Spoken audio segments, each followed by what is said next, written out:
I bet you've never heard of an entire HOA board being served eviction notices for their own homes. It sounds like something out of a fantasy, the kind of daydream you have while reading yet another violation notice for having a garbage can visible from the street for more than 7 minutes. Well, stick around, because you're about to hear a crazy story about how I did just that, and why it was not only legally justified but morally necessary. Drop a comment and let me know where you're watching from, because this tale of suburban warfare is one for the ages. It all started because the president of our neighboring HOA decided my 200-acre ranch was her personal project, and it ended with her packing boxes under the watchful eye of a sheriff's deputy. My family has owned Stillwater Creek Ranch for a little over 150 years. It's a sprawling piece of Texas hill country, with a meandering creek, ancient live oaks, and enough open pasture to make you feel like you're the only person on earth. I'm the fourth generation to act as its steward. After a 20-year career as a corporate lawyer in Houston, untangling billion-dollar contracts and navigating shark-infested boardrooms, I came home. I didn't want to litigate anymore. I wanted to fix fences, watch the sunrise, and enjoy the profound silence that only comes when your nearest neighbor is a mile away. Or at least, they used to be. The source of all my future troubles was a decision my grandfather made back in the late 90s. The ranch was land-rich but cash-poor, and the inheritance taxes were looming. He needed to generate capital, but the thought of selling off a piece of the ancestral land outright made him physically ill. So, his lawyer, a clever old country attorney, devised a different solution. He sectioned off a 100-acre parcel on the far eastern edge of the ranch, the flattest and least remarkable part of the property, and offered it to a developer not as a sale, but as a 99-year ground lease. For those of you not familiar, a ground lease is an unusual but potent arrangement. The developer, let's call him Optimistic Homes, paid a lump sum up front for the right to build a community on that land. They could build houses, put in roads, lay utilities, and sell the physical structures, the houses themselves to individual buyers. But they never owned the dirt. The buyers of those homes owned their four walls and the roof, but they leased the ground their house sat on. The landlord, the ultimate owner of the land, was a holding company my grandfather set up, Stillwater Creek Ground Leases, LLC. And when I inherited the ranch, I also inherited the LLC. It was a quiet, passive income stream. Once a year, the 150 homeowners in the development, quaintly named the Meadows at Stillwater Creek, would mail a modest check for their ground lease fee to a P.O. box in the next town over, a fee managed by an anonymous third-party administrator.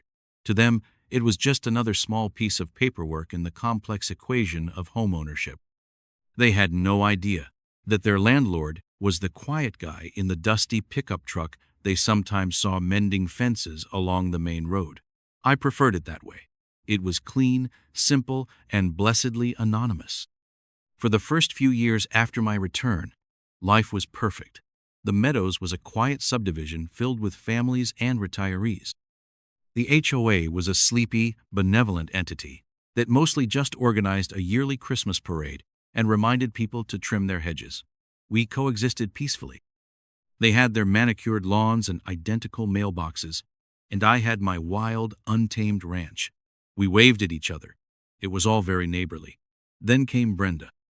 Brenda moved in about 2 years ago and, through a campaign of sheer, relentless ambition, got herself elected HOA president. Brenda was the human equivalent of a white zirconia ring flashy, trying way too hard to look expensive, and ultimately fake. She drove a gleaming white Lexus SUV that was always, suspiciously, spotless.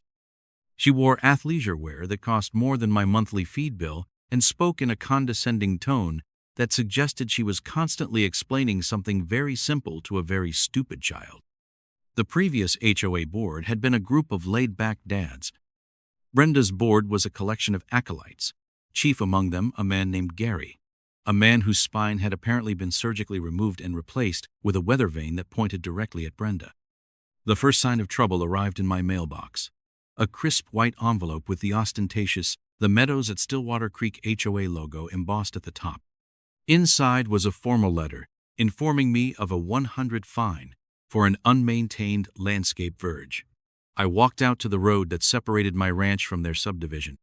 They were referring to the 10-foot wide strip of native grasses and wildflowers on my side of the property line. It was, in their eyes, an unkempt mess that violated community standards. I chuckled, tossed the letter in the trash, and forgot about it. A week later, another envelope arrived. This one was for $250. The original fine, plus a late fee and a new violation for a dilapidated structure visible from the community. The structure in question was my great-grandfather's barn. It was built in 1912, had weathered a dozen tornadoes and 1,000 thunderstorms, and was more historically significant than every single vinyl-sided house in their entire subdivision combined. It leaned a bit, sure, but it had earned that right. This time I didn't chuckle. This was a pattern. This was intentional. The sheer audacity of an HOA trying to levy fines against a 200-acre property that wasn't even part of their association was stunning. It was like getting a parking ticket from the government of Monaco for parking in your own driveway in Dallas. I knew then that my quiet retirement was officially over. The fines were just the opening salvo in what I would later come to call the War of Brenda's Delusions. After the letter about the barn, I did what any retired lawyer with a surplus of time and a burgeoning sense of righteous indignation would do. I responded. I didn't get angry. I didn't make threats. I simply drafted a polite, formal, but legally unambiguous cease and desist letter. I cited the county property records, a copy of which I included, clearly showing the boundary lines.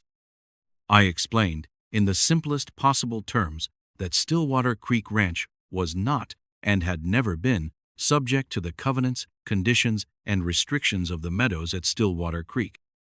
I pointed out that their demands for payment were legally baseless and constituted harassment. I sent it via certified mail with return receipt requested. In my old life, a letter like that, coming from a lawyer, would have stopped any further nonsense dead in its tracks. It was the legal equivalent of a shot across the bow. But I was dealing with Brenda, a woman who apparently saw warning shots as festive starting pistols. A few days later, her pristine white Lexus came crunching down my long gravel driveway. I was out by the stables, repairing a fence post, covered in sweat and dirt. She rolled down her window, a perfectly manicured hand resting on the frame, and gave me a smile that didn't reach her eyes.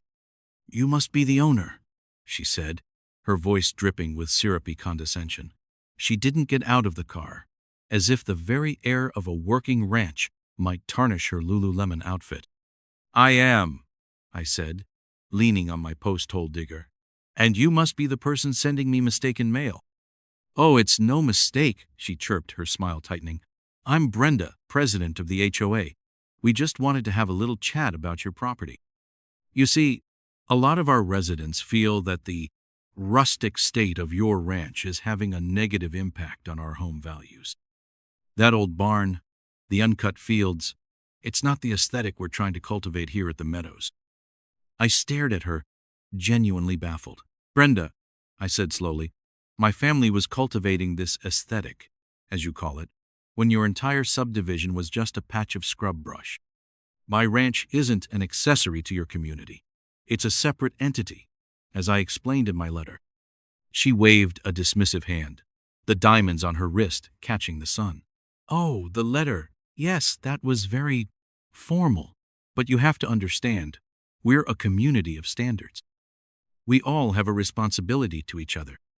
Your responsibility is to not let your property look like, well, like this." She gestured vaguely at the 100-year-old oak trees and the rolling pastures as if they were a pile of unbagged trash. "We're prepared to be reasonable.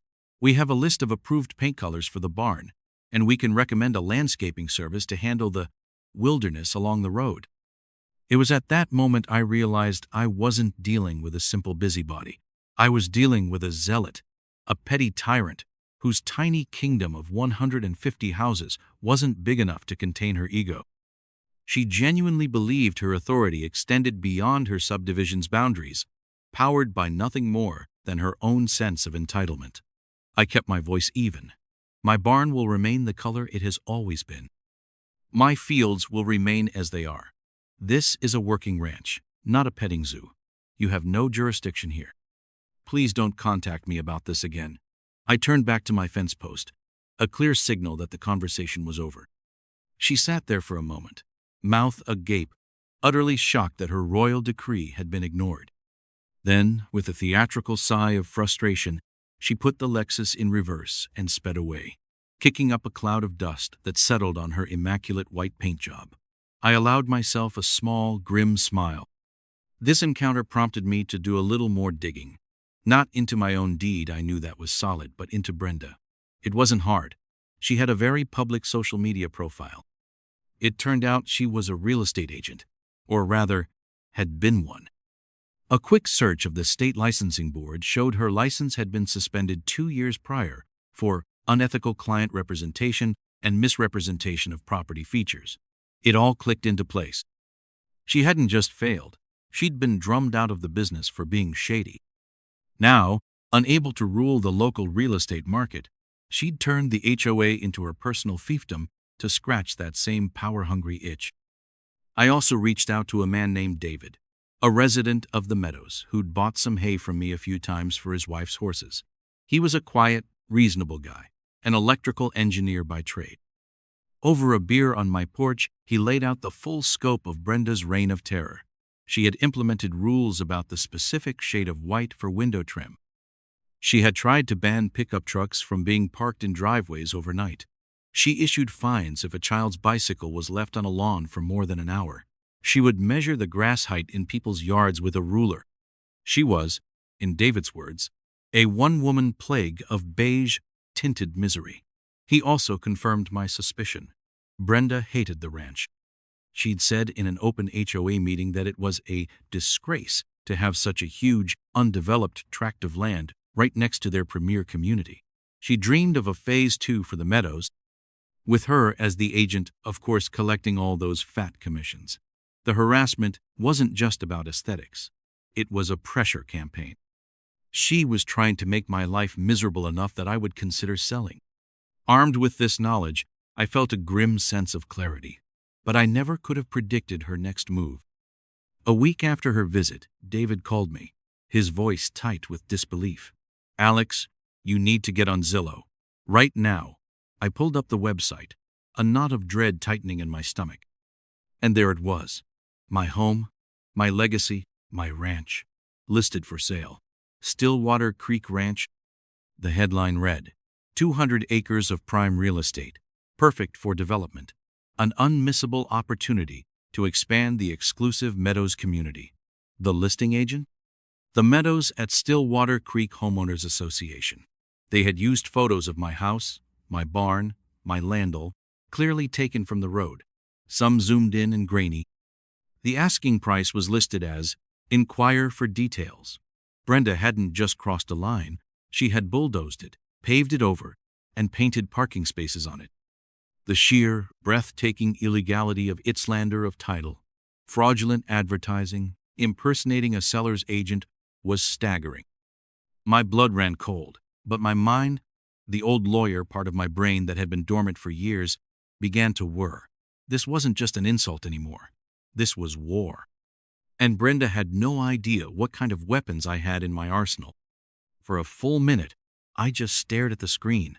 The audacity was so profound, so beyond the pale of normal human behavior, that it almost didn't seem real. It was like finding out your neighbor had listed your spouse for trade on Craigslist. There was a part of me, the hot-blooded Texan part, that wanted to storm over there and cause a scene of epic proportions. But the other part, the cold, calculating corporate lawyer who had dismantled arrogant CEOs with nothing more than a well-timed motion to compel, took over. Anger is a fire that burns you out. Cold, methodical purpose is a glacier that grinds mountains into dust. I wasn't going to get mad. I was going to get biblical. A lawsuit was the obvious path. I could sue Brenda and the HOA into financial ruin.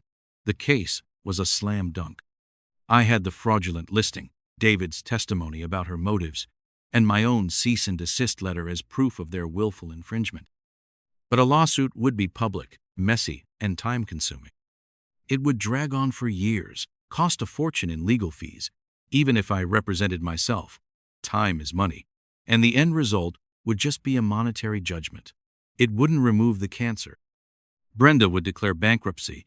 The HOA would levy a massive special assessment on the residents to pay the legal bills, and she would remain martyred and more powerful than ever in her own mind. No, I needed something more elegant, something surgical, something that solved the problem at its root. And that's when I thought of the old, dusty filing cabinet in the corner of my office. The one with the metal label maker tag that read, Stillwater Creek Ground Leases, LLC. I walked over, the floorboards of the old ranch house creaking under my feet, and pulled open the drawer. Inside were 150 pristine manila folders, one for every single home in the meadows. I pulled out the master copy of the ground lease agreement, the one my grandfather's lawyer had drafted all those years ago. I sat down at my desk, poured myself a glass of whiskey, and began to read. It was a masterpiece of legal foresight. It was written to protect the landowner from every conceivable angle. It contained the standard clauses about timely payment, property maintenance, and adherence to local ordinances. But then I found the section I was looking for. Article 12, Conduct of Lessee. It was dense, but the key phrase jumped out at me. Lessee shall not engage in, nor permit to be engaged in on the leased premises, any activity that is illegal, noxious, or which constitutes a nuisance or direct infringement upon the quiet enjoyment and property rights of the landlord or adjacent properties owned by the landlord. An infringement upon the property rights of the landlord. I read it again. It wasn't ambiguous. It was a kill shot. The HOA, acting as an agent of its members, had engaged in an activity fraudulently listing my ranch for sale that was not only illegal, but was the most direct possible infringement on my property rights as the landlord. They had breached their contract, not in some minor technical way. They had taken a sledgehammer to the very foundation of the landlord-tenant relationship. I spent the next 2 days in a state of intense, focused activity. I pulled the 5 folders corresponding to the homes of Brenda, Gary, and the other 3 board members. I cross-referenced the names and addresses with the HOA's own website to be certain. Check and mate. I then began drafting the letters. They weren't angry letters. They were instruments of legal execution, precise and devoid of emotion. They were titled Formal Notice to Cure Breach of Lease or Quit Premises. The notices were identical. They cited the specific ground lease agreement. By date, they quoted Article 12. They then laid out the breach in painstaking detail, the campaign of unwarranted fines, the verbal harassment, and the final, catastrophic act of listing Stillwater Creek Ranch for sale. I attached a printed copy of the Zillow listing as Exhibit A. Then came the cure section. To cure the breach, they had to perform 3 actions within the legally mandated 30-day window. First, provide documented proof that the fraudulent listing had been removed from all platforms and issue a formal, public retraction and apology to me, the landlord. Second, they must all immediately and irrevocably resign from their positions on the HOA board. Third, they must cease all contact and communication with me or any agent of my ranch. The beauty of the cure was that it was nearly impossible. Their egos would never let them publicly apologize and resign. And even if they did, the breach was so egregious, committing a crime against your landlord, that most courts would deem it incurable. The notice was a formality, a box to check on the path to the inevitable conclusion. The or quit premises part was the real message. It meant that if they failed to cure the breach, I would begin formal eviction proceedings to terminate their 99-year lease and repossess the land beneath their homes. They owned the house, sure. But a house without land is just a very heavy, immobile box. They would be legally required to either move the physical structure off my land or sell it to a new, approved lessee. Before I sent them, I made one more call. To David. I asked him to meet me at the local diner. I didn't lay out the entire plan, not yet. I didn't want to put him in a difficult position. I just said, David, I found a way to resolve the Brenda situation permanently. It's perfectly legal, but it will be decisive. The end result will be the complete removal of the current board. When that happens, the Meadows will need a new board, a sane one. Are you willing to step up and lead that effort? He looked at me, a mix of curiosity and hope in his eyes. He'd seen the fake listing and was just as appalled as I was. Alex, he said after a long pause, if you can get rid of her, I'll do whatever you need. I knew then I had the final piece in place. I wasn't just burning the old regime down. I was making sure something better would rise from the ashes. That evening, I drove into town and slid 5 certified mail envelopes into the slot at the post office. The clock was ticking. The 30-day notice period was an exercise in strategic patience. For the first 2 weeks, there was an unnerving silence. No angry phone calls, no sputtering Lexus in my driveway, no more violation notices. The fraudulent Zillow listing vanished within 48 hours of my letters being delivered, a silent admission of guilt. I imagined the scene, Brenda receiving the certified letter, tearing it open with her perfectly manicured fingers, her smug expression slowly melting into a mask of confusion, then dawning horror. I could almost hear the frantic phone calls to Gary and the other board members, followed by a panicked consultation with the HOA's lawyer. That lawyer, whoever he was, would have taken one look at their ground lease, one look at the evidence I provided, and his blood would have run cold. He would have explained to them, probably in very small, simple words, the catastrophic legal jeopardy they were in. He would have asked them, who exactly is this Stillwater Creek Ground Leases, LLC? And the moment they connected the dots, the moment they realized the quiet rancher they'd been systematically tormenting was the very entity that held the ultimate power of life and death over their homeownership, must have been a revelation of truly biblical proportions. Their campaign of harassment wasn't just rude or illegal in a civil sense. It was a direct violation of the contract that allowed their houses to exist on my land. They hadn't just picked a fight with a neighbor. They had tried to burn down their own landlord's house. Before sending the notices, I had decided to create one final, unimpeachable piece of evidence. I needed to get Brenda's admission on the record. Armed with a printout of the Zillow listing and my phone discreetly recording audio in my shirt pocket, perfectly legal in my one-party consent state, I drove my muddy, dented farm truck over to the Meadows. I found Brenda outside her oversized, beige-on-beige McMansion, directing a team of landscapers with the intensity of a battlefield commander. I got out and walked toward her, holding the incriminating paper. Brenda, I said, my voice calm and even. I was hoping you could explain this to me. I handed her the printout. She glanced at it, her face momentarily flashing with panic before the mask of supreme confidence snapped back into place. Oh, that, she said with an airy wave of her hand. It's just proactive community management. We have a vested interest in ensuring the land adjacent to our premier neighborhood is developed in a way that is synergistic with our community's long-term value strategy. It was a magnificent waterfall of meaningless corporate jargon. So, the HOA listed my property for sale, I said, keeping it simple. We were simply gauging market interest on your behalf, she countered, her voice taking on a patronizing edge. Honestly, you should be thanking us.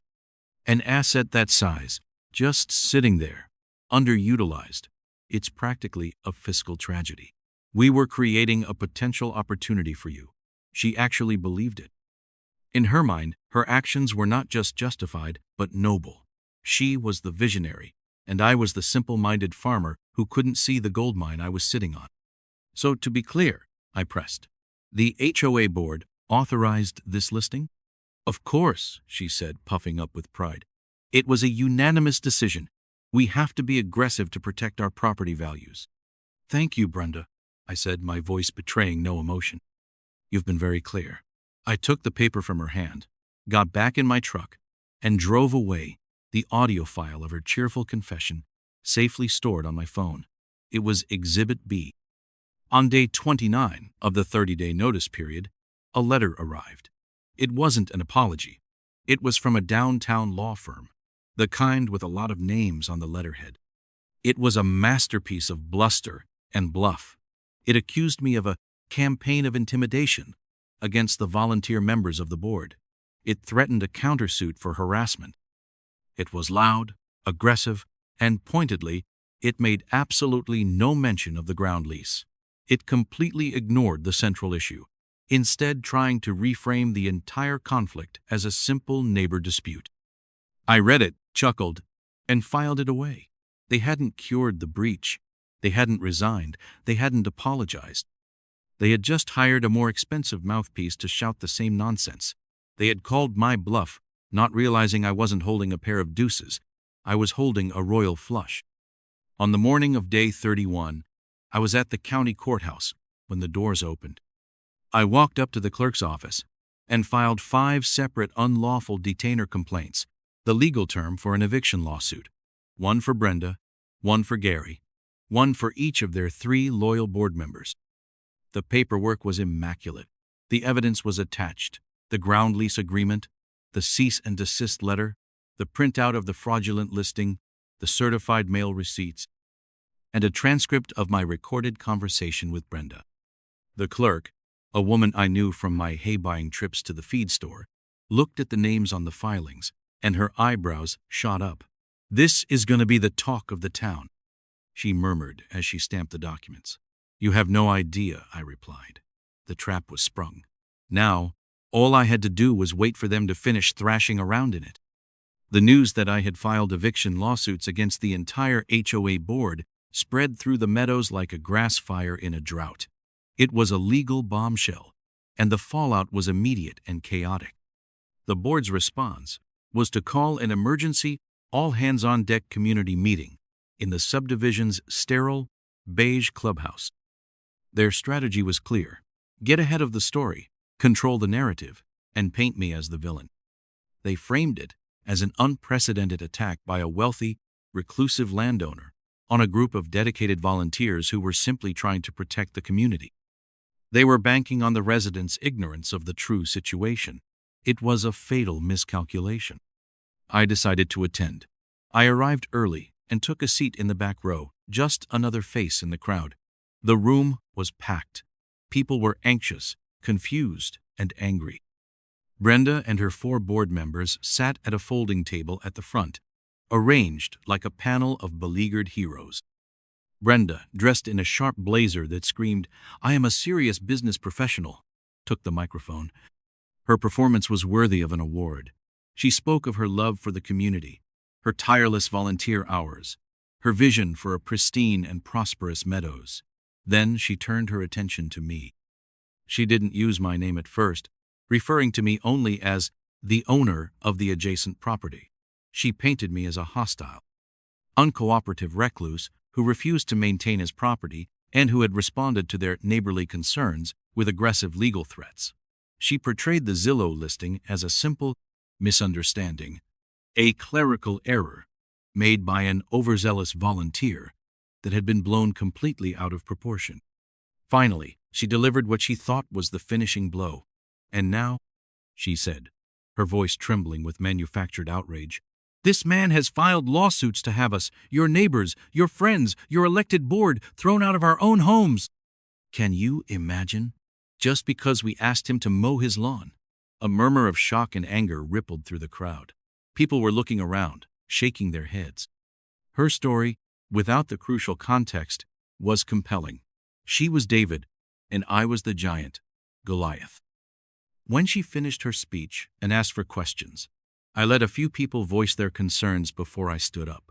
The room quieted as I walked slowly to the microphone set up in the aisle. "Good evening," I began, my voice calm and clear, amplified by the cheap PA system. "Brenda is right about one thing. I am the man who owns the ranch next door." I paused, letting every eye in the room lock onto me. "My name is Alex." What Brenda failed to mention, what she either conveniently forgot or never bothered to learn, is that my family's company, Stillwater Creek Ground Leases, LLC, is also your landlord. I don't just own the ranch.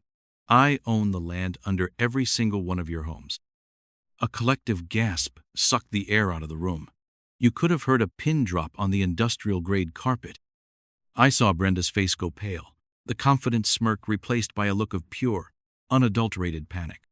The residents were staring, first at me, then at the board, the gears of understanding clicking into place in their minds. For 2 years, I continued, my voice steady and measured, your HOA board has been engaged in a campaign of harassment against me, their landlord. They have sent me fines for my own property. They have trespassed. And 2 weeks ago, they committed a serious crime. They fraudulently listed my family's ranch for sale. I held up a large, poster-sized printout of the Zillow listing. This is not a clerical error. This is fraud. This is an illegal infringement on my property rights. I then pulled out my phone and connected it to the projector they had set up. I played the audio file of my conversation with Brenda. Her voice, confident and condescending, filled the silent room. A unanimous decision. We have to be aggressive to protect our property values. The crowd's silence curdled into a low, angry growl. The looks they were now giving Brenda and the board were no longer confused. They were furious. They understood they had been lied to, manipulated by a board that had recklessly endangered not just their own homes, but potentially the entire community's living situation. I did not want this fight, I concluded, switching off the audio. I sent a formal notice, as required by your lease agreements, giving the board 30 days to fix the problem. The solution was simple: retract the listing, apologize, and resign from the board. They refused. The eviction filings are not an attack on this community. They are the legal and necessary consequence of a board that has acted illegally and breached the most fundamental terms of the agreements that allow them to live here. My dispute is not with you, I said, looking around at the assembled homeowners. It is with them. The meeting descended into chaos. People were on their feet, shouting at Brenda, at Gary. You lied to us. You put our homes at risk. Resign. Resign now. It was a full-blown mutiny. Brenda, shell-shocked and defeated, could only stammer denials that were drowned out by the roar of the crowd. Their legal case was non-existent, and now their public support was gone. Within a week, their lawyer contacted me to settle. My terms were simple and non-negotiable. They would agree to a stipulated judgment in the eviction cases. They would have 60 days to vacate their properties, which meant selling their physical houses to new lessees, approved by me. They would all sign a binding agreement to never hold a position on any HOA board within the state again, and they would sign a strict non-disparagement clause. They agreed to everything. 2 months later, 5 moving trucks rumbled through the meadows. Brenda's pristine Lexus was loaded onto a flatbed. David and a new slate of reasonable, responsible homeowners were elected to the board in a landslide. Their first act was to repeal nearly every ridiculous rule Brenda had implemented. The atmosphere in the community changed overnight, from one of oppressive anxiety to one of neighborly cooperation. David and I established a friendly working relationship. The Meadows HOA and the Stillwater Creek Ranch were finally at peace. Sometimes, to protect your peace, you have to be willing to go to war. I never wanted a fight, but when one was brought to my doorstep, I used the tools I had.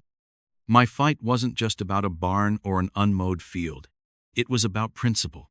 It was about pushing back against the petty tyrants of the world who believe that rules are for other people. Peace has returned to the hill country. My fences are mended, my barn stands proud and unpainted, and my cows, I'm happy to report, can continue to be whatever color they damn well please.